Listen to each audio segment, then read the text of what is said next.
Hello everyone, welcome back to CBSE Yoddha. हम लोग class 12 की ज्योग्राफी पढ़ रहे हैं। The book is India people and economy. हम लोग रिवीजन शुरू कर रहे हैं क्योंकि हमारे पास प्री बोर्ड्स के लिए और मेन एग्जाम्स के लिए, फाइनल एग्जाम्स के लिए टाइम बहुत कम बचा है। और हम लोग चैप्टर 1 पढ़ने वाले हैं India people and economy book से, population, distribution, density, growth and composition. तो बिना देर किए शुरू करते हैं। ये सारे टॉपिक्स हम लोग पढ़ेंगे। Distribution, density, growth of population, 4 distinct phases of population, ये सारे इंपॉर्टेंट पॉइंट्स हैं। तो बिना देर किए शुरू करते हैं। सबसे पहला पॉइंट है, India is the second most populous country after China. India जो है वर्ल्ड की सेकंड मोस्ट पॉपुलस कंट्री है और चाइना है नंबर 1 पे। लेकिन ये जो डेटा है 2011 का डेटा है। उस समय इंडिया की पॉपुलेशन थी 1210 मिलियन। अब 2025 में जो सिनेरियो है वो बदल गया है। इंडिया वर्ल्ड की मोस्ट पॉपुलस कंट्री बन गया है। लेकिन हमारे यहाँ अभी सेंसस नहीं हुई है, जनगणना नहीं हुई है। जनगणना होने के बाद ऑफिशियली हम लोग वर्ल्ड की मोस्ट पॉपुलस कंट्री बन जाएंगे। तो हमें पता कैसे चलता है? What are the sources of population data? ये आपको एमसीक्यूज के लिए याद रखना है। Population data in India are collected through the census held every 10 years. हर 10 साल में जनगणना होती है जिससे हमें पॉपुलेशन के बारे में पता चलता है। The first population census in India was conducted in 1872। पहली जो कोशिश की गई थी जनगणना की 1872 में की गई थी। India's first complete census was conducted in 1881। पहली बार जो कंप्लीट जनगणना हुई वो 1881 में हुई। ये आपको एमसीक्यूज के लिए याद रखना है। आगे हमारे पास जो टॉपिक है वो है डिस्ट्रीब्यूशन ऑफ पॉपुलेशन। इसमें पहला जो टॉपिक आपके पास आ जाएगा, what are the reasons behind uneven pattern of population distribution. आपको एक्सप्लेन करना है कि हमारे यहाँ इंडिया में पॉपुलेशन डिस्ट्रीब्यूशन अलग अलग देखने को मिलता है। कहीं पे ज्यादा लोग रह रहे हैं, कहीं पे कम लोग रह रहे हैं। ऐसा क्यों है? और ये 3 मार्क्स पे आपको देखने को मिल सकता है। तो इसका आंसर क्या हो सकता है? UP has the highest population. India में सबसे ज्यादा पॉपुलेशन आपको यूपी में देखने को मिलेगी और उसके बाद महाराष्ट्र, बिहार और वेस्ट बंगाल में। आगे कह रहा है, these 4 states along with Andhra Pradesh, Tamil Nadu, MP, Rajasthan, Karnataka and Gujarat together make up about 76% of India's total population. ये सारे स्टेट्स मिलके इंडिया की पॉपुलेशन का 76% शेयर करते हैं। States like Jammu and Kashmir 1.04%, Arunachal Pradesh 0.11% and Uttarakhand 0.84% यहाँ पे पॉपुलेशन देखने को मिलती है। हालांकि इन स्टेट्स के पास एरिया अच्छा खासा है। अगला हमारे पास जो क्वेश्चन बन सकता है वो है, uneven spatial distribution of population in India suggest a close relationship between population and physical, socio economic and historical factors. ये कीवर्ड आपको याद रखना है। Population, physical, socio economic and historical factors के बीच में क्या रिलेशन है आपको ये बताना है। तो सबसे पहले फिजिकल फैक्टर्स। कह रहा है, climate, terrain and water availability mainly decide population distribution. लोग आपको वहीं देखने को मिलेंगे जहाँ पे अच्छा क्लाइमेट होगा, प्लेन एरियाज में, और जहाँ पे फ्रेश वाटर होगा पीने के लिए। इसीलिए north Indian planes, deltas and coastal planes. North Indian planes ये है हमारे पास, डेल्टाज यहाँ पे नजर आ जाएंगे, और कोस्टल प्लेन ये वाले जो एरिया है यहाँ पे आपको पॉपुलेशन डेंसिटी हाई देखने को मिल रही है। Southern, central, Himalayan, north eastern and western states have low population density. इन सारे एरियाज में, हिमालयन एरियाज में और ये सेंट्रल एरियाज में आपको पॉपुलेशन डेंसिटी कैसी देखने को मिलेगी? लो देखने को मिलेगी। फिजिकल फैक्टर्स में आगे कह रहा है, irrigation in Rajasthan, minerals and energy in Jharkhand, transport development in peninsular states have increased population density in these areas. इन सारी वजहों से इन एरियाज में भी, इन स्टेट्स में भी पॉपुलेशन डेंसिटी बढ़ने लगी है। पहले यहाँ पे पॉपुलेशन डेंसिटी कम थी। सोशियो इकोनॉमिक फैक्टर्स कौन कौन से होते हैं हमारे पास? Development of settled agriculture, growth of agriculture, pattern of human settlement, transport network development, industrialisation and urbanisation. ये सारे हैं social, economic and historical factors जिससे लोग किसी जगह पे रहना पसंद करते हैं। आगे इसी में कह रहा है, river plains and coastal areas have high population density. इन एरियाज में आपको ज्यादा पॉपुलेशन डेंसिटी देखने को मिलेगी। और ऐसा क्यों हो रहा है? Due too early settlement and good transport. यहाँ पे ट्रांसपोर्ट अच्छा है और यहाँ पे अर्ली सेटलमेंट हमें देखने को मिलती है। हम सबको पता है कि सबसे पहले ह्यूमन सेटलमेंट्स कहाँ पे हुई थी? रिवर प्लेन्स में हुई थी, रिवर के आसपास ही हुई थी। Population remains high despite land and water degradation. In areas में पॉपुलेशन अभी भी हाई बनी हुई है, भले यहाँ पे लैंड भी खराब हो गया है और वाटर क्वालिटी भी खराब हो गई है। Major cities like these, Delhi, Mumbai, Kolkata, etc have high population density. इन सिटीज में पॉपुलेशन डेंसिटी हाई देखने को मिलेगी। और ऐसा क्यों है? These cities attract migrants for industries, jobs and urban amenities. यहाँ पे इंडस्ट्रीज हैं तो जॉब्स भी होंगी और अर्बन एमिनिटीज के लिए भी लोगों की जरूरत होती है, तो इसलिए यहाँ पे पॉपुलेशन डेंसिटी आपको ज्यादा देखने को मिलेगी इन सारी सिटीज में। आगे हमारे पास जो क्वेश्चन है डेंसिटी ऑफ पॉपुलेशन से है। क्वेश्चन है define population density and mention the density of population in India as per 2011 census. Population density क्या होता है और 2011 में इंडिया की पॉपुलेशन डेंसिटी कितनी थी, ये आपको बताना है। ये क्वेश्चन आपको या तो एमसीक्यूज में देखने को मिल सकता है या फिर 3 मार्क्स में देखने को मिल सकता है। तो डेंसिटी ऑफ पॉपुलेशन क्या होता है? It is expressed as number of persons per unit area. Per unit area में कितने लोग रह रहे हैं उसे हम कहते हैं डेंसिटी ऑफ पॉपुलेशन। दूसरे वाली बुक में हमने ये बहुत अच्छे से पढ़ा था। 2011 में पॉपुलेशन डेंसिटी इंडिया की थी 382 पर्सन पर स्क्वायर किलोमीटर। एक स्क्वायर किलोमीटर लैंड पे इतने लोग डिपेंडेंट थे। ये कह रहा है कि ओवर 200 पर्सन पर square kilometre in the last 50 years हमें इंक्रीज देखने को मिला है पॉपुलेशन डेंसिटी में। लास्ट 50 ईयर्स में ओवर 200 पर्सन पर स्क्वायर किलोमीटर का इंक्रीज हमें पॉपुलेशन डेंसिटी में देखने को मिलता है। 1951 में पॉपुलेशन डेंसिटी थी 117 पर्सन पर स्क्वायर किलोमीटर और ये बढ़ के 2011 में कितनी हो गई 382 पर्सन पर स्क्वायर किलोमीटर। आगे हमारे पास क्वेश्चन है, बहुत इंपॉर्टेंट क्वेश्चन है। कह रहा है population density वेराई among Indian states, justify the statement. और ये 5 मार्क्स में आपको देखने को मिल सकता है। क्वेश्चन कह रहा है कि इंडियन स्टेट्स में पॉपुलेशन डेंसिटी वेराई करती है, कहीं पे लोग ज्यादा हैं कहीं पे लोग कम है, ऐसा क्यों हो रहा है? तो डेंसिटी ऑफ पॉपुलेशन सबसे पहले आपको लिख देना है कि क्या होता है। लोवेस्ट डेंसिटी आपको देखने को मिलेगी अरुणाचल प्रदेश में 17 पर्सन पर स्क्वायर किलोमीटर। अच्छा, ये मैप में भी आएगा तो आपको याद रखना है कि state with the lowest population density is Arunachal Pradesh. Highest density आपको देखने को मिलती है दिल्ली में। ओवरऑल अगर हम बात करें 11,297 पर्सन पर स्क्वायर किलोमीटर। नदर्न स्टेट्स में हाई डेंसिटी कहाँ देखने को मिलेगी? बिहार में 1102 पर्सन पर स्क्वायर किलोमीटर। ये भी मैप में आएगा, आपको याद रखना है। वेस्ट बंगाल में इतनी है, यूपी में इतनी है। आगे कह रहा है स्टेट्स विद मॉडरेट डेंसिटी। इन एरियाज में आपको डेंसिटी मॉडरेट देखने को मिलेगी। Assam, Gujarat, Andhra Pradesh, Haryana, Jharkhand and Orissa. Low density hill states of the Himalayas and north eastern states except Assam. ठीक है, आगे कह रहा है कि नॉर्थ ईस्टर्न स्टेट्स यानी कि ये वाले जो हैं हिमालयन स्टेट्स हैं, यहाँ पे आपको लोवेस्ट पॉपुलेशन डेंसिटी देखने को मिलेगी असम को छोड़ के। असम में पॉपुलेशन डेंसिटी थोड़ी सी ज्यादा है। Very high density most union territories except Andaman and Nicobar islands. Union territories की अगर बात करें तो वहां पे डेंसिटी बहुत ज्यादा है, सिर्फ अंडमान और निकोबार आइलैंड्स को छोड़ के। आगे आपको एमसीक्यूज के लिए एक चीज याद रखनी है, यहाँ पे क्वेश्चन पूरा हो जाता है। इसके बाद एमसीक्यूज के लिए आपको क्या याद रखना है कि फिजियोलॉजिकल डेंसिटी क्या होती है। It is total population upon net cultivated area. India में कितने एरिया पे कल्टीवेशन चल रहा है और उस पे कितनी पॉपुलेशन डिपेंडेंट है। Total population upon net cultivated area. Agricultural density क्या होती है? It is total agricultural population upon net cultivable area. कितने लोग एग्रीकल्चर कर रहे हैं और कितना एरिया है हमारे पास जहाँ पे एग्रीकल्चर हो सकती है। कल्टीवेबल है, कल्टीवेटेड नहीं है, याद रखना है। इतने एरिया में कल्टीवेशन हो सकता है और इतने लोग कल्टीवेशन कर रहे हैं, इसे हम कहते हैं एग्रीकल्चरल डेंसिटी। आगे कह रहा है agricultural population includes cultivators and agricultural labourers and their family members. MCQs के लिए बहुत इंपॉर्टेंट है, याद रखना है और कहीं नहीं देखने को मिलेगा ये आपको। ये मैप के लिए आपको याद रखना है। State with highest population density कौन सा है? Bihar. State with lowest population density 2011 के अकॉर्डिंग कौन सा है? Arunachal Pradesh.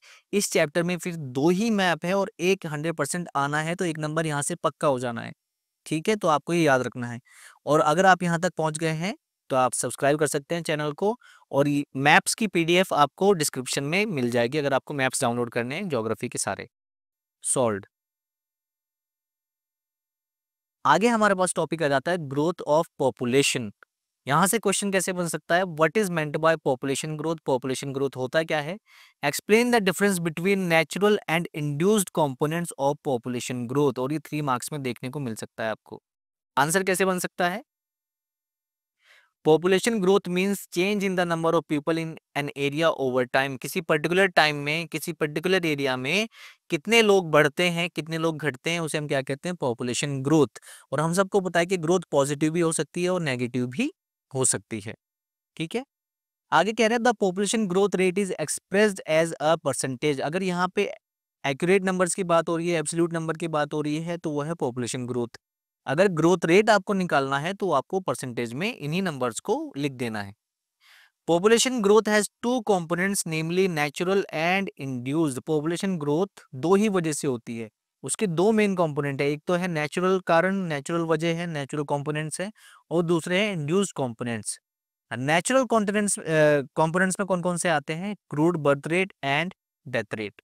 Crude birth rate क्या होता है, नंबर ऑफ लाइव बर्थ पर 1000 पीपल इन ईयर। ये दूसरी बुक में हमने बहुत अच्छे से पढ़ा है। 1000 लोगों पे एक साल में कितने लाइव बर्थ हुए, अगर हम रेशियो निकालते हैं तो उसे हम बोलते हैं crude birth rate. Crude death rate ठीक इसका ऑपोजिट, कितनी डेथ्स हुई हैं पर 1000 ऑफ पीपल इन ईयर, ये रेशियो निकाल लेना है तो आ जाएगा क्रूड डेथ रेट। तो ये आ जाएंगे हमारे पास नेचुरल कंपोनेंट। इंड्यूस कंपोनेंट्स में क्या आता है, सीधा सीधा आता है माइग्रेशन। तो दो वजह है, दो कंपोनेंट्स ऐसे हैं जिनकी वजह से पॉपुलेशन बढ़ती है या घटती है। एक है natural components, crude birth rate and death rates, और इंड्यूस कंपोनेंट है माइग्रेशन, यानी कि inward and outward movement of the people. ये 3 मार्क्स में आपको देखने को मिल सकता है। आगे कुछ पॉइंट हमारे पास दिए हुए हैं, आपको एमसीक्यूज के लिए याद रखने हैं। The annual growth rate of India's population is 1.64% in 2011। 2011 census के हिसाब से इंडिया का जो पॉपुलेशन ग्रोथ रेट है वो कितना है, 1.64%। ये एनुअल है, ठीक है। पॉपुलेशन डबलिंग टाइम क्या होता है, it is the time taken by any population to double itself at its current annual growth rate. कितना टाइम लगेगा किसी पॉपुलेशन को डबल होने में उसकी करंट ग्रोथ रेट के हिसाब से, उसे हम बोलते हैं पॉपुलेशन डबलिंग टाइम। ये आपको एमसीक्यूज में देखने को मिल सकती है, ये जो टेबल है, ठीक है। ये है मेनली हमारे पास डिकेडल ग्रोथ, ठीक है। 1901 से 1911 में इतनी ग्रोथ हुई है, इस डिकेड में इतनी, इस डिकेड में इतनी, इस तरीके से हमारे पास 2011 तक का डेटा है। ग्रोथ रेट आप कैसे निकालेंगे, सपोज आपको 2011 से निकालनी है, ठीक है। तो 2011 में पॉपुलेशन कितनी थी, माइनस 2001 पे आप कैलकुलेट कर रहे हैं, और इस तरीके से आप लोग पॉपुलेशन निकाल सकते हैं, ठीक है। जैसे आप अपने बोर्ड एग्जाम्स के मार्क्स निकालते हैं परसेंटेज में, ठीक उसी तरीके से ही निकल जाएगी, ठीक है। आगे हमारे पास है ग्रोथ ऑफ पॉपुलेशन से ही नेक्स्ट क्वेश्चन हमारे पास बन सकता है, India's population growth in last century showing different trends over time, justify the statement explaining different phases of this period. Population growth के लास्ट सेंचुरी में क्या अप एंड डाउन देखने को मिले हैं, वो 4 फेजेस में हमने पढ़े हैं और वही आपको यहाँ पे लिख देने हैं। ये इन लैंग्वेजेस में भी क्वेश्चन पूछ सकता है। हालांकि अगर आपसे एक फेज पूछे, कोई भी फेज 1, फेज 2, फेज 3, फेज 4, इनमें से कुछ भी पूछे और उसके आपसे फीचर्स पूछ ले कि भाई फेज 1 के इंपॉर्टेंट फीचर्स बताओ, तो ये आपको 3 मार्क्स में देखने को मिल सकता है। तो फेज 1 पढ़ते हैं सबसे पहले, जो 1901 से 1921 माना जाता है, ये फेज था स्टैग्नेंट पॉपुलेशन ग्रोथ का। ऐसा क्यों, क्योंकि बर्थ रेट भी हाई था और डेथ रेट भी हाई था, तो दोनों ही हाई चल रहे हैं, तो जो पॉपुलेशन ग्रोथ है बहुत लो होगी या फिर नेगेटिव भी देखने को मिल सकती है। इसका कारण क्या था, what were the reasons, poor health care, illiteracy and lack of food distribution, these were the reasons, ठीक है। इन सारी वजह से जो ग्रोथ रेट था वो नेगेटिव भी देखने को मिला कई बार। फेज 2 है 1921 से 1951 तक, it was the period of steady population growth. Steady population growth का ये पीरियड था, यानी कि यहाँ पे पॉपुलेशन बढ़ तो रही थी लेकिन एक स्टेडी रेट से बढ़ रही थी। What are the reasons, health and sanitation improved, health अच्छी हो गई थी, सैनिटेशन अच्छा हो गया था और जिससे डेथ रेट कम हो गया था। ट्रांसपोर्ट एंड कम्युनिकेशन भी अच्छा हो गया था, जिसकी वजह से फूड डिस्ट्रीब्यूशन अच्छा खासा हो गया, लोगों को खाने को मिलने लगा, तो हेल्थ अच्छी हो गई लोगों की। बर्थ रेट यहाँ पे अच्छा खासा रहता है, हाई देखने को मिलता है, जिससे कि फास्टर ग्रोथ देखने को मिलती है। देखो डेथ रेट कम हो गया और बर्थ रेट अभी भी हाई चल रहा है, तो पॉपुलेशन बढ़ेगी। Growth continued despite the great depression and world war second. इस टाइम पे अमेरिका में ग्रेट डिप्रेशन भी आया था और इस टाइम पे वर्ल्ड वॉर सेकेंड भी देखने को मिला था, इन सब के बावजूद भी पॉपुलेशन बढ़ रही थी। फेज 3 1951 से 1981 तक, it was the period of population explosion. बहुत रैपिडली पॉपुलेशन बढ़ी, और ऐसा क्यों हुआ, क्योंकि डेथ रेट कम हो गया लेकिन बर्थ रेट अभी भी बहुत हाई चल रहा है और रैपिड ग्रोथ देखने को मिली इस वजह से। एवरेज ग्रोथ रेट इस समय क्या था, इस फेज में क्या था, अबाउट 2.2% पर ईयर। रीजन क्या थे? Better living condition after independence boosted natural growth. ठीक है, नेचुरल ग्रोथ बढ़ गई, यानी कि बर्थ रेट, डेथ रेट, वो सारी चीजें हुई। Immigration from Tibet, Bangladesh, Nepal and Pakistan. इस एरा में हमारी वॉर्स भी चल रही थी, ये बांग्लादेश, नेपाल, पाकिस्तान पड़ोसी देशों में बहुत लड़ाइयाँ चल रही थी, तो हमारे यहाँ वहाँ से लोग भी आ रहे थे अपनी जान बचाने के लिए, तो इस वजह से भी पॉपुलेशन बढ़ी हमारे यहाँ। अगला हमारे पास आ जाता है फेज 4, जो लास्ट है 1981 के बाद का फेज। Population growth remained high but slowed gradually. Starting में पॉपुलेशन ग्रोथ हाई थी, लेकिन धीरे धीरे करके वो स्लो होती गई। But what were the reason? Due to decline in crude birth rate. Birth rate कम हो गया, और बर्थ रेट कम क्यों हुआ? क्योंकि अब मैरिज जल्दी नहीं कर रहे थे, अब मैरिज के लिए अच्छा खासा वेट कर रहे थे, पढ़ाई कर रहे थे बच्चे। बेटर लिविंग स्टैंडर्ड्स, लोगों की लाइफस्टाइल अच्छी हो गई, and female education reduced growth rate. अब फीमेल्स को भी अच्छी खासी पढ़ाई लिखाई करने लगी, फीमेल्स भी, उन्हें उनके माँ बाप, उनके पेरेंट्स उन्हें स्कूल भेजने लगे, जिसकी वजह से अवेयरनेस आई एक तरीके से। तो यहाँ पे हमें स्लो ग्रोथ रेट देखने को मिलता है। आगे कुछ पॉइंट्स हमें बता रहा है, the growth rate of population is still high in the country. आज की डेट में भी पॉपुलेशन ग्रोथ रेट अच्छा खासा चल रहा है। According to the world development report, ये आपको एमसीक्यूज के लिए याद रखना है, India's population is projected to reach 1.35 billion by 2025। World development report में कहा गया था कि इंडिया की पॉपुलेशन 2025 तक कितनी हो जाएगी? 1.35 बिलियन हो जाएगी। आगे बढ़ते हैं। अगला हमारे पास एक क्वेश्चन पूछा है स्पेसिफिकली एक डेकेड को लेके, 1991 से लेके 2001 के डेकेड को लेके एक पॉपुलेशन ग्रोथ से ही क्वेश्चन आया है। The growth rate of population during 1991 to 2021 in Indian states and union territories shows very obvious pattern. तो आपको बस क्वेश्चन में ये देखना है कि ये डेकेड वहां पे पूछा हो और वर्ड आया हो ग्रोथ रेट ऑफ पॉपुलेशन, तो आपको आंसर यही वाला लिख देना है। कह रहे southern states like Kerala, Karnataka, Tamil Nadu, Andhra Pradesh, Orissa, Puducherry, Goa have low population growth below 20%। इन सारे स्टेट्स में जो पॉपुलेशन ग्रोथ देखने को मिली वो बहुत कम थी, बिलो 20% थी इस डेकेड में। Kerala has the lowest growth rate 9.4 in India. सबसे कम ग्रोथ रेट इस डेकेड में कौन सी स्टेट का था? केरला का था। The northern and central belt, northern and central belt, ये सारे के सारे state shows a higher growth 20 to 25%।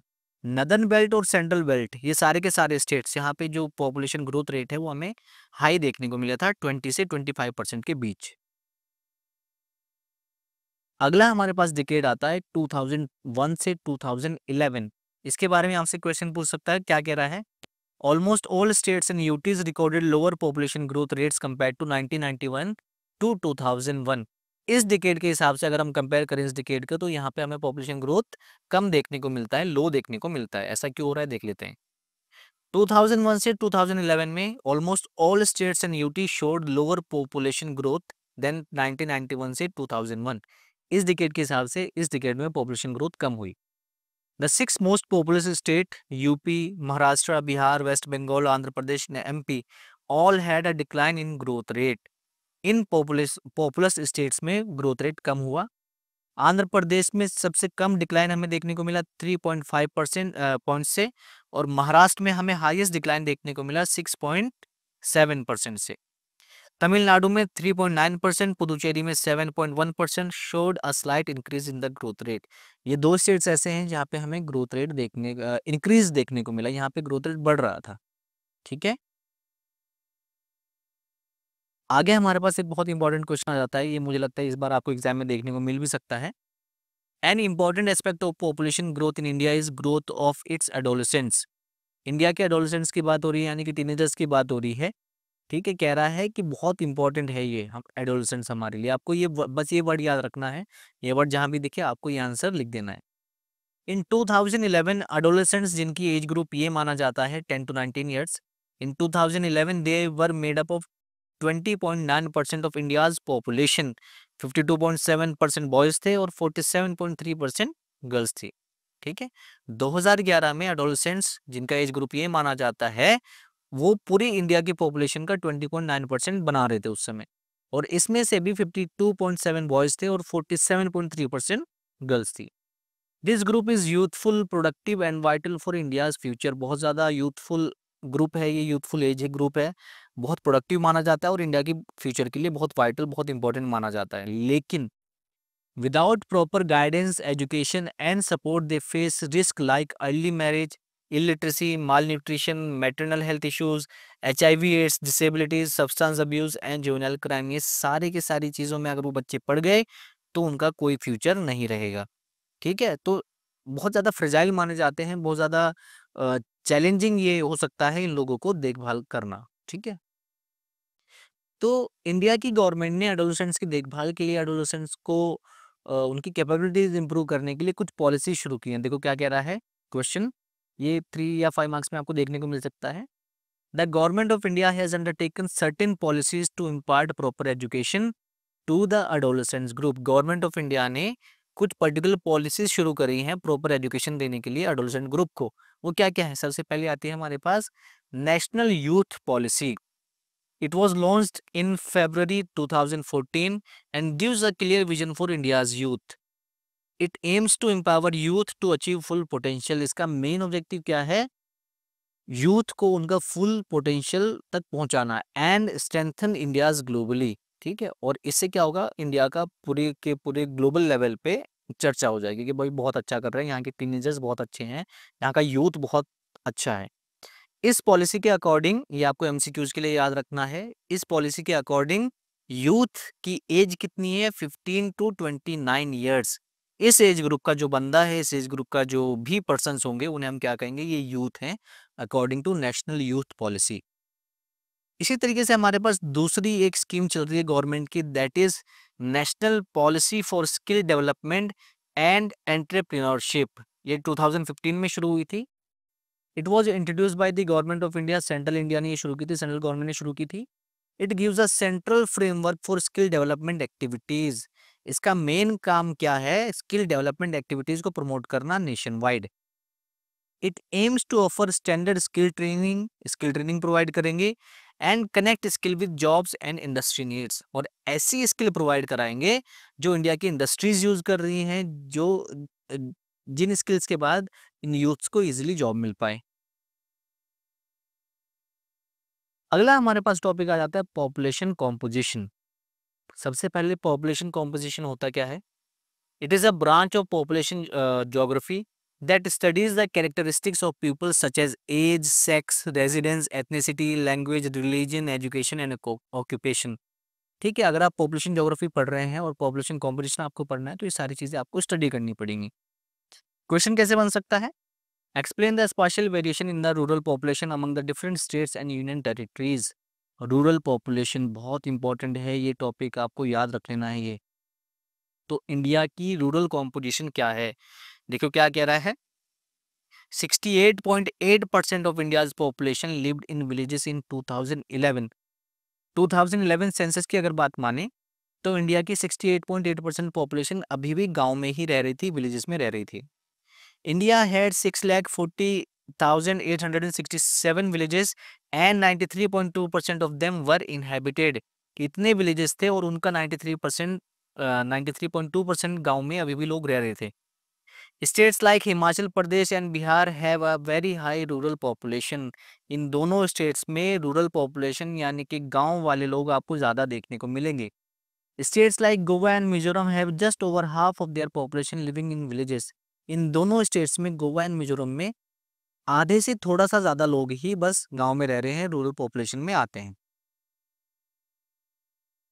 Most union territories have a small rural population except Dadra Nagar Haveli with 53.38 rural residents. ज्यादातर यूनियन टेरिटरीज में रूरल पॉपुलेशन बहुत ना के बराबर है, स्मॉल है। लेकिन एक यूनियन टेरिटरी ऐसी है, दादरा एंड नागर हवेली, जहां पे आज भी 53.38% लोग गांव में रह रहे हैं। आगे कह रहे हैं विलेज साइज वेराइज वाइडली। अब गांव का जो साइज है, गांव में रहने वाली जो पॉपुलेशन है वो भी वेराई करती है। कहीं पे तो सिर्फ एक गांव में 200 लोग रह रहे हैं, 200 पीपल रह रहे हैं, जैसे कि नॉर्थ ईस्टर्न हिल स्टेट्स में, वेस्टर्न राजस्थान में, रन ऑफ कच्छ में। और कुछ गांव ऐसे हैं जहां पे पॉपुलेशन आपको 17,000 तक भी देखने को मिल सकती है, जैसे केरला के कुछ गांव हैं और महाराष्ट्र के कुछ गांव है। Rural population distribution depend on urbanization level and rural urban migration within and across states. ये जो रूरल पॉपुलेशन डिस्ट्रीब्यूशन है ये डिपेंड करता है एक तो अर्बनाइजेशन लेवल पे, ठीक है, कितनी जल्दी गांव अर्बनाइज हो रहे हैं, कितनी जल्दी लोग अर्बनाइज हो रहे हैं, और दूसरा माइग्रेशन पे भी डिपेंड करता है, गांव से शहरों की तरफ कितने लोग जा रहे हैं, चाहे वो विद इन स्टेट हो चाहे वो अक्रॉस स्टेट्स हो, इस पे भी डिपेंड करता है कि रूरल पॉपुलेशन कैसी होगी। ठीक इसी टॉपिक से हमारे पास पॉपुलेशन कॉम्पोजिशन से अगला हमारे पास टॉपिक आ जाता है अर्बन कॉम्पोजिशन। रूरल कॉम्पोजिशन हमने पढ़ लिया, अगला आ जाएगा अर्बन कॉम्पोजिशन। किस तरीके से क्वेश्चन बनेगा, देखो क्या कह रहा है। India's urban population is relatively low, but it has been growing rapidly over the decades. Justify the statements. Urban population हालांकि इंडिया में कम है लेकिन बहुत रैपिडली ग्रो भी हो रही है, तो वो हमें जस्टिफाई करना है। क्या कह रहा है, India's urban population is 31.16%। India की अर्बन पॉपुलेशन कितनी है 2011 के हिसाब से, ये भी 2011 का डेटा ये है, कितनी है 31.16%। But is it it has been growing rapidly, लेकिन ये बहुत रैपिडली बढ़ रही है। Growth is driven by economic development and better health and hygiene in urban areas. क्यों अर्बन एरियाज में ग्रोथ हो रही है, क्यों अर्बन एरियाज में पॉपुलेशन बढ़ रही है, क्योंकि वहाँ की इकोनॉमी डेवलप हो रही है, वहाँ पे हेल्थ फैसिलिटीज़ अच्छी हैं, सैनिटेशन फैसिलिटीज़ अच्छी हैं। Nearly all states and UTs have shown a sharp rise in urban population. सारे स्टेट्स में, सारी यूनियन टेरिटरीज में अर्बन पॉपुलेशन बढ़ी है। This reflects urban development and increase in rural to urban migration. शहर develop हुए हैं और दूसरा रूरल टू अर्बन माइग्रेशन भी बढ़ी है, इस वजह से शहरों में यानी कि अर्बन एरियाज में पॉपुलेशन बढ़ रही है। Migration is most visible along major road and railway corridors in the north Indian plains. और ये जो माइग्रेशन हो रहा है ये ज्यादातर कहाँ पे हो रहा है, नॉर्थ इंडिया में हो रहा है। और नॉर्थ इंडिया में भी कहाँ पे हो रहा है, ऐसे एरियाज में जहाँ पे रोड शहर और गांव को जोड़ते हैं, या फिर रेलवेज शहर और गांव को जोड़ते हैं, ऐसे एरियाज में माइग्रेशन देखने को मिल रहा है। आगे कह रहा है कि high urbanisation occur in major industrial regions like Kolkata, Mumbai, ये सारी की सारी सिटीज में अर्बनाइजेशन अच्छा खासा हुआ है। लो अर्बनाइजेशन कहाँ देखने को मिलता है हमें, middle and lower Ganga plains, Telangana and non irrigated western Rajasthan, यहाँ पे अर्बनाइजेशन ना के बराबर है, काफ़ी लो है, जहाँ पे अभी भी एग्रीकल्चर चल रही है। Hilly and tribal, flood prone and interior regions, इन सारे एरियाज में भी अर्बनाइजेशन हमें कैसा देखने को मिलता है, लो देखने को मिलता है। नॉर्थ ईस्ट की स्टेट्स ले लो, पेनिनसुला इंडिया के कुछ स्टेट्स ले लो, यहाँ पे अर्बनाइजेशन कैसा है, लो है। और एमपी का ईस्टर्न वाला हिस्सा यानी कि जो छत्तीसगढ़ से लगता हुआ हिस्सा है, झारखंड से लगता हुआ हिस्सा है, वहां पे। अगला हमारे पास पॉपुलेशन कॉम्पोजिशन में अगला टॉपिक आता है लिंग्विस्टिक कॉम्पोजिशन। इसमें किस तरीके से क्वेश्चन बनेगा देखो, और ये 3 मार्क्स में मिलेगा या फिर आपको केस स्टडी में देखने को मिलेगा। India's linguistic regions gradually merge and overlap rather than forming fix boundaries. India में जो लिंग्विस्टिक रीजन्स हैं आपको ये फिक्स बाउंड्रीज में देखने को नहीं मिलेंगे। ऐसा नहीं कि हिंदी केवल एक ही स्टेट में बोली जा रही है, 2 स्टेट में बोली जा रही है, ठीक है। तो ये जो बाउंड्रीज हैं लैंग्वेज बोलने की, ये ओवरलैप करती है, मर्ज होती है, कोई क्लियर बाउंड्री नहीं है कि कौन क्या बोलेगा, ठीक है। तो इससे इंडिया की कल्चरल डाइवर्सिटी के बारे में क्या पता चलता है, 3 मार्क्स में आपको देखने को मिल सकता है। तो क्या कह रहा है, India has huge linguistic diversity. Grierson survey के हिसाब से, जो कि 1903 से 1928 के बीच में हुआ था, इसने कहा कि इंडिया में 179 लैंग्वेजेस हैं और 554 डायलेक्ट हैं, ठीक है। लोकल लेवल पे जो बोलियां हैं वो है 544, और टोटल लैंग्वेजेस कितनी है 179 इंडिया में इस टाइम पे। Modern India has 22 scheduled languages plus many non scheduled languages. Total scheduled languages यानी कि कॉन्स्टिट्यूशन में कितनी है हमारे पास, 22 हैं। Hindi has the largest number of speaker, सबसे ज़्यादा हिंदी बोलने वाले लोग देखने को मिलेंगे। Sanskrit, Bodo, Manipuri are among the smallest language group, और ये जो लैंग्वेज है सबसे कम लोग बोलते हैं। Linguistic regions do not have a sharp boundaries but they merge and overlap in border areas. वो मैंने आपको समझा दिया कि कोई शार्प बाउंड्री नहीं है। ऐसे नहीं कि हिंदी केवल एक ही स्टेट में आपको लोग बोलते हुए नजर आएंगे, कुछ अलग अलग स्टेट्स में भी देखने को मिल सकता है कोई ना कोई। आगे हमारे पास ये टेबल दी हुई है लिंग्विस्टिक कॉम्पोजिशन में, ये आपको केस स्टडी या फिर एमसीक्यूज में देखने को मिल सकती है। तो मेजरली हमारे पास 4 लैंग्वेज ग्रुप हैं, Austric, Dravidian, Sino Tibetan, Indo European. और सबसे बड़ा जो फैमिली ग्रुप है हमारे पास 73% जो लैंग्वेज ग्रुप है वो है इंडो आर्यन। ये जो है आपको कहाँ पे देखने को मिलेगी, ये लैंग्वेज कहाँ-कहाँ बोली जाती है? इंडिया के बाहर ईरानियन, जम्मू और कश्मीर में दार्दिक और इंडो आर्यन ब्रांच आपको कहाँ देखने को मिलेगी? नॉर्थ इंडिया में, इन सारे स्टेट्स में। नॉर्थ है, सेंट्रल इंडिया के कुछ स्टेट्स हैं। साइनो तिब्बतन आपको तिब्बत और चाइना से लगे हुए एरियाज़ में नज़र आएगी, जहाँ पे जो चाइना और तिब्बत से लगे हुए स्टेट्स हैं, वहाँ पे ये लैंग्वेज आपको नज़र आएँगी। ठीक है, द्रविडियन आपको मेनली साउथ इंडिया में देखने को मिलेगी, साउथ इंडिया में, ठीक है? और कुछ हिस्सा इसका नॉर्थ इंडिया में भी देखने को मिल सकता है इस लैंग्वेज का, ठीक है? इसके बाद आ जाता है हमारे पास ऑस्ट्रिक, ये हमें मेघालय, निकोबार, वेस्ट बंगाल, बिहार, उड़ीसा, असम, ये सारे के स्टेट्स में हमें देखने को मिल सकती है, ठीक है? तो ये सिर्फ एमसीक्यूज़ में आएगा, यहाँ से कोई 3 मार्क्स या 5 मार्क्स आपसे क्वेश्चन पूछने वाला नहीं है वो, या फिर आपसे केस स्टडी में पूछ सकता है, इससे ज़्यादा आपको टेंशन लेने की इस बारे में ज़रूरत है नहीं। पॉपुलेशन कंपोजिशन से अगला हमारे पास क्वेश्चन बनता है, explain the religious composition. Linguistic देख लिया हमने, रूरल देख लिया, अर्बन देख लिया, अब है religious composition. Also describe the regional concentration of major religions, और हमें ये भी बताना है कि कौन सा रिलीजन मेजरली कहाँ देखने को मिलेगा, ठीक है? 5 मार्क्स में और एमसीक्यूज में यहाँ से क्वेश्चन देखने को मिल सकते हैं आपको। कह रहे हैं some states districts have high concentration of one religion while others have very few followers. कुछ पर्टिकुलर स्टेट्स में कोई एक रिलीजन आपको हाई कंसंट्रेशन में देखने को मिल सकता है, जैसे कि इंडिया में Hindus form the majority 70 to 90%। India में मेजोरिटी रिलीजन कौन सा है? हिंदू है, 70 to 90% देखने को मिल सकता है आपको मोस्ट स्टेट्स में। Their share is lower near the Indo Bangladesh Pak borders, Jammu and Kashmir, north eastern hill states and parts of Deccan plateau and Ganga plain. Majorly Hindus आपको इन एरियाज में कम देखने को मिलेंगे, ठीक है? बांग्लादेश से लगते हुए जो एरियाज हैं, पाकिस्तान से लगते हुए जो एरियाज है, जम्मू कश्मीर है, यहाँ पे हिंदूज आपको कम मात्रा में मिलेंगे। मुस्लिम्स की बात करते हैं, Muslims are the largest religious minority, ये आपको एमसीक्यूज के लिए याद रखना है। Muslims are the largest religious minority in India, और ये आपको मेनली कहाँ पे देखने को मिलेंगे? जम्मू कश्मीर में, वेस्ट बंगाल में, केरला, यूपी, दिल्ली रीजन, लक्षद्वीप में। They form the majority in Kashmir valley and Lakshadweep. और जो मुस्लिम्स हैं मेजोरिटी में कौन से एरियाज में आपको देखने को मिलेंगे? कश्मीर वैली में और लक्षद्वीप में। आगे कह रहा है कि Christians are mostly found in rural areas of India. Christians आपको रूरल एरियाज में देखने को मिलेंगे मोस्टली। मेजर कंसंट्रेशन आपको वेस्टर्न कोस्ट में, गोवा, केरला में देखने को मिलेगी, या फिर हिल स्टेट्स में, मेघालय, मिजोरम, जो हमारे नॉर्थ ईस्टर्न वाले स्टेट्स हैं, वहां देखने को मिल सकती है। सिख आपको देखने को मिलेंगे मेजरली पंजाब में, हरियाणा और दिल्ली वाले रीजन में, कुछ ही एरियाज में नजर आते हैं। Jain and Buddhist are among India's smallest religious group. सबसे छोटा जो रिलीजियस ग्रुप हमारे यहाँ है वो है जैन और बुद्धिस्ट में। Jains are mainly in urban areas of Rajasthan, Gujarat and Maharashtra. इन एरियाज में आपको जैन देखने को मिलेंगे। Buddhist are concentrated in Maharashtra with smaller group in Sikkim, Arunachal Pradesh, Ladakh, Tripura and Lahaul Spiti. Himalayan region में आपको बुद्धिस्ट देखने को मिलेंगे mainly. Apart from major religions, इनके अलावा India is also home to Zoroastrians, tribal and other indigenous faith and philip beliefs. ठीक है, इन ये तो मेजर रिलीजन हो गई, इसके अलावा आपको ये सारी चीज़ें भी इंडिया में देखने को मिल सकती हैं। बहुत ज़्यादा इंपॉर्टेंट पॉइंट नहीं है, ज़्यादा स्ट्रेस लेने की ज़रूरत नहीं है इस वाले पॉइंट पे, लेकिन ये ऊपर वाला जो है, ये जितने भी पॉइंट्स हमने पढ़े, हिंदूज़, मुस्लिम्स, क्रिश्चियन, सिख, इन सब के बारे में ये आपको याद रखने हैं। रिलीजियस कॉम्पोजिशन पे ये हमारे पास टेबल दी हुई है, आपको केस स्टडी या फिर एमसीक्यूज में देखने को मिलेगी। इंडिया में 2011 सेंसस के हिसाब से सबसे ज़्यादा हिंदूज़ हैं, 79.8%। जो माइनॉरिटी आपको सबसे बड़ी माइनॉरिटी इंडिया में देखने को मिलती है, दे आर मुस्लिम्स 14.2%, और उसके बाद ये सारे रिलीजन हमारे पास आते हैं, ठीक है।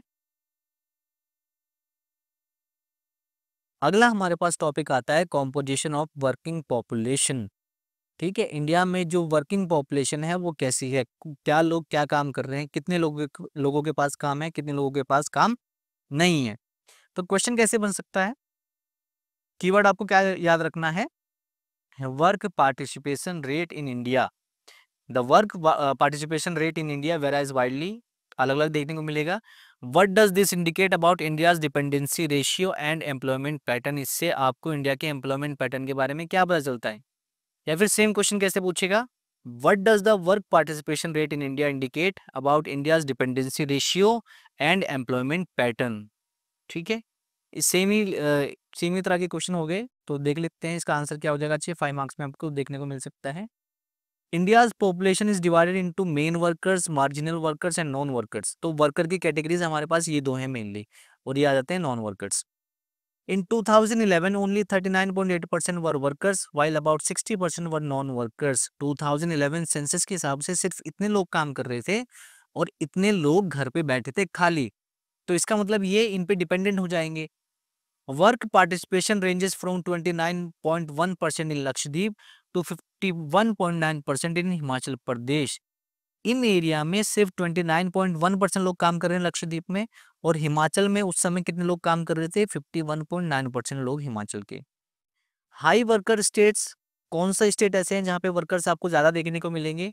सबसे ज्यादा हिमाचल प्रदेश, जैसे कि अभी हमने यहाँ पे देखा।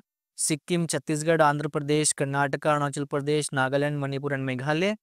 High work participation rates in UTs, union territories में कहाँ देखने को मिलेगा? दादरा नागर हवेली और दमन एंड दीव में।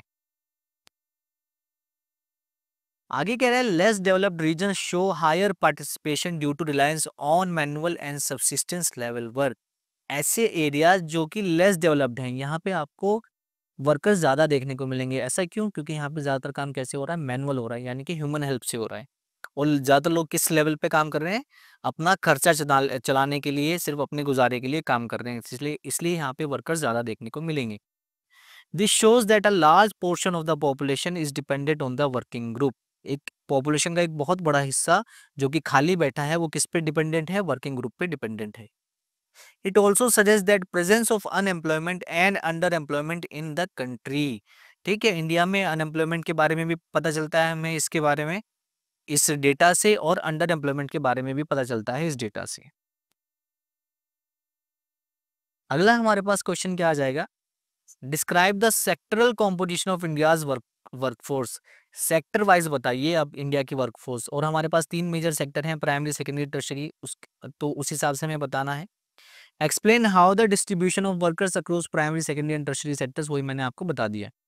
तो ये 3 या 5 मार्क्स में आपको देखने को मिल सकता है। तो देखते हैं सबसे पहले। Occupational composition shows people working in farming, manufacturing, trade and services. Occupational composition से आपको क्या पता चलता है कि कितने लोग फार्मिंग कर रहे हैं, कितने लोग इंडस्ट्रीज में हैं और कितने लोग सर्विसेज में हैं। क्या पता चलता है हमें 2011 सेंसस से?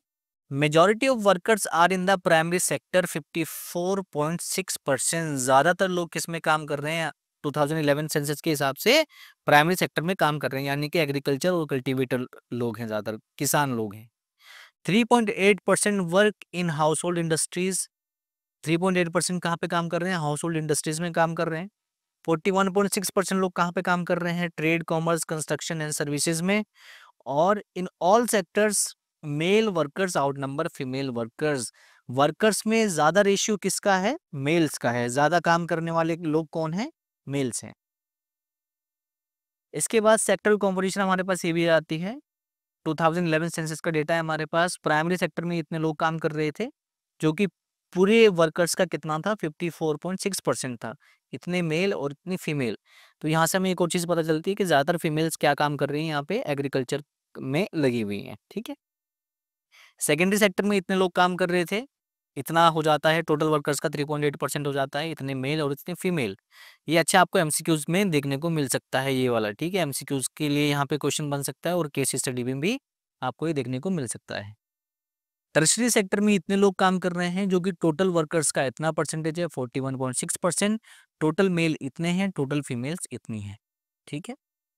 आगे हमारे पास एक बॉक्स दिया हुआ है, standard census definition.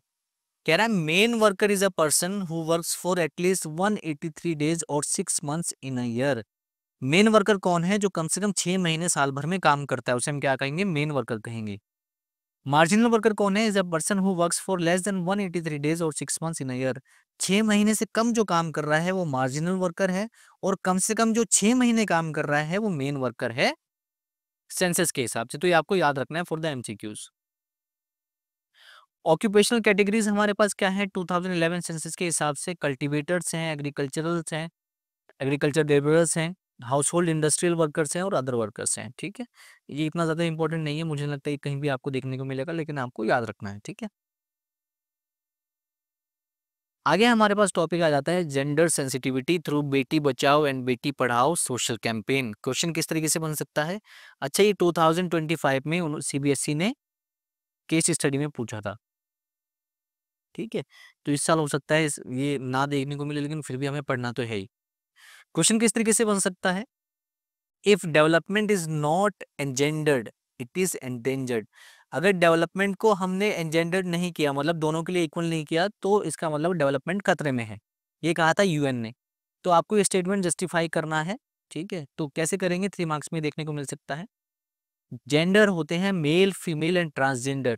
This seems biological, होते तो ये बायोलॉजिकल हैं, but it is largely shaped by social rules and norms. मैंने कहीं पे एक कोट पढ़ा था कि आप बाय बर्थ मेल और फीमेल हो सकते हैं, लेकिन आप मेन या वुमेन हैं या नहीं, ये डिसाइड करती है सोसाइटी। तो यहाँ पे भी यही कह रहा है कि आप by birth male, female, transgender हो सकते हैं, लेकिन आपका रोल कौन डिसाइड कर रहा है? रोल डिसाइड कर रहा है आपका society. These roles create differences, discrimination and exclusion based on gender।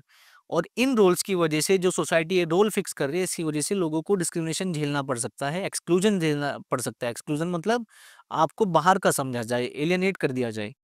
Such exclusion slows down development and weaken societies. और ऐसे एक्सक्लूजन से, इस तरह की हरकतों से क्या हो जाएगा? डेवलपमेंट धीमा पड़ जाएगा और सोसाइटी जो है वो वीक हो जाएगी। इसलिए यूएनडीपी ने कहा if development is not engendered it is endangered. ये भी याद रखना है, किसने कहा था ये कहा था यूएनडीपी ने। यूएनडीपी हमने दूसरी वाली बुक में अच्छे से पढ़ रखा है। Hence gender discrimination is unfair and viewed as a crime against humanity. Gender discrimination अच्छा नहीं है, अनफेयर है, और इसे पूरी ह्यूमैनिटी के अगेंस्ट क्राइम समझा जाता है। Discrimination in education, jobs, politics and wages must be eliminated. सारा डिस्क्रिमिनेशन खत्म होना चाहिए। Everyone has the right to dignified, equal and unbiased life. सबको राइट है अनबायस्ड लाइफ का, इक्वल लाइफ का, डिग्निफाइड लाइफ का। A society that ignores gender inequality inequality can not be truly civilised. एक ऐसी सोसाइटी जो इनइक्वालिटी को ignore कर रही है, तो वो कभी सिविलाइज हो ही नहीं सकती। The government launched बेटी Bachao Beti Padhao to promote gender equality and empower girls. ठीक है, ये आपको एमसीक्यूज के लिए याद रखना है। वैसे तो बहुत आसान क्वेश्चन है, अगर एमसीक्यूज में आ जाता है तो इसका ऑब्जेक्टिव क्या है? To promote gender equality and to empower girls. Women का शेयर क्या है एम्प्लॉयमेंट में? कितनी वुमेन्स काम कर रही हैं? देखो क्या कह रहा है। Most female workers in India are employed in primary sector. अभी मैंने आपको उस टेबल में बताया भी था कि ज्यादातर वुमेन्स कहाँ पे काम कर रही हैं? प्राइमरी सेक्टर में काम कर रही हैं, mainly agriculture.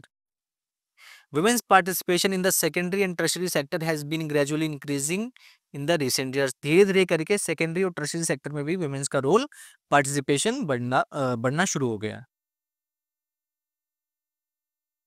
Variation in work participation, question क्या बन सकता है देख लेते हैं।